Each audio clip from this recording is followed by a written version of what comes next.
Welcome to Classwork 1.1. Today we're going to focus on your Algebra 1 skills before we really get started in Algebra 2b. So first example right here is solving a quadratic equation by factoring. So all of you highlight factoring. What you really got to know is you need the equation to equal 0 before you do anything. So I really want you guys to box that.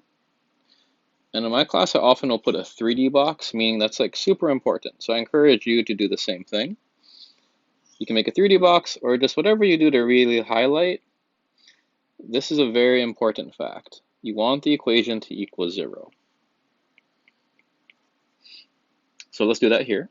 Let's manipulate that. So that's 2x squared minus x minus 3. That's equal to 0. Once equal to 0, we can use what's called the zero product property.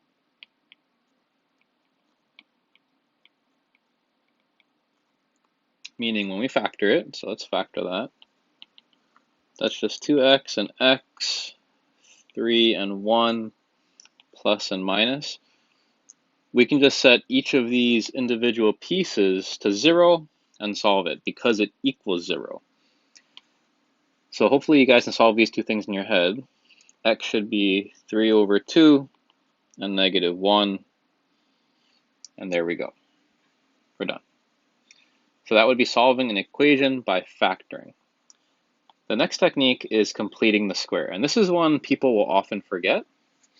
So this one is a little bit different. For completing the square, what you want to do is actually isolate your x terms.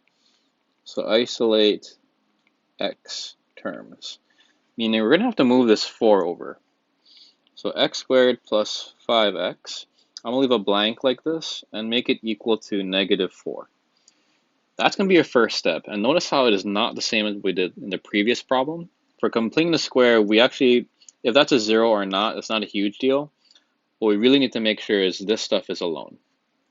Once we're there, now we can complete the square. Now some of you might remember that the goal is to make it look like this. Something squared equals some number here. And a few of you might even remember you just have to half this number and square it. For those of you who don't, this is what I taught when I taught Algebra 1. I have them draw like a sideways diamond, which is a square. We're going to grab this number, put it in that top one.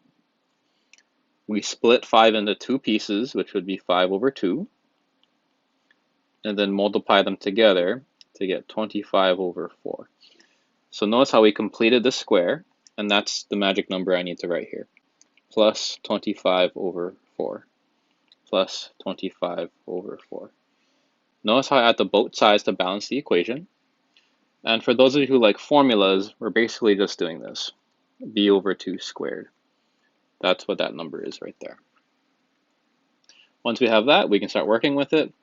The factorization would be x plus 5 over 2 squared.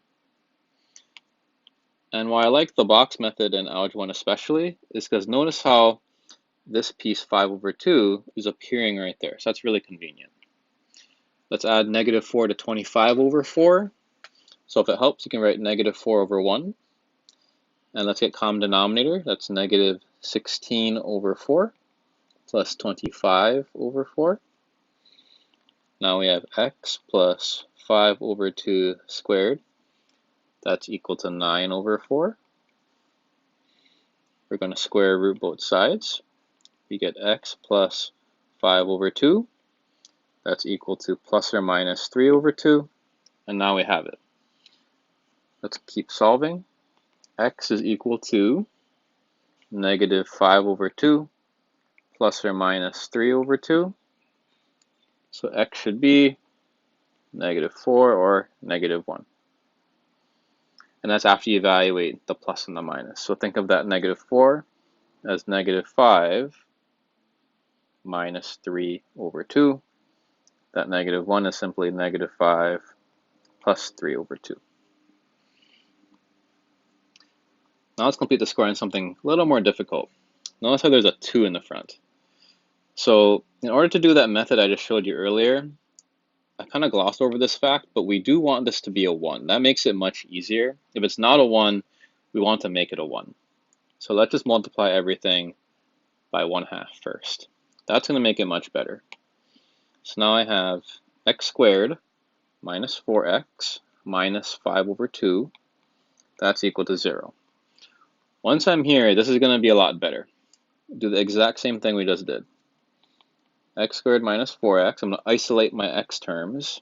So I'll put a blank here for where the 5 over 2 was. This is 5 over 2. Let's complete the square. Some of you might be able to do it in your head by now. We just need a 4. Now we factor it into something squared. So x minus 2 squared. And then let's add those fractions. So that's 4 over 1. So that would be 13 over 2. Now from here we just square root.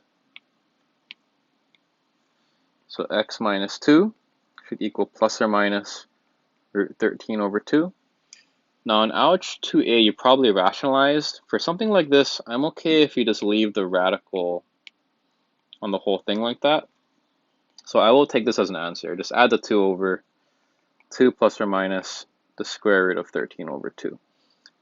That might not be in your book, but on a test or quiz, I'm okay with that answer. That would be fine for me. And the last example for this video is solving a quadratic equation using the quadratic formula. So hopefully all of you guys still remember it. X equal to negative b plus or minus the square root of b squared minus 4ac all over 2a. Just plug everything in. That's a, b, and c. So x is equal to opposite b. So opposite of negative 5 is positive 5, plus or minus the square root. If we square negative 5, we get 25 minus 4, a and c. So let's multiply 3 and 1 together. So we get 3. That's all divided by 2 times 3. So notice how you want to do mental math when possible, just to save yourself some writing. So now x is equal to 5 plus or minus. This is 25 minus 12, so that would be 13. And that's all over 2 times 3, which is 6. This cannot be reduced any further, so that is our answer there. Okay, so that's the end of the first video, and we'll do the rest of the work in class.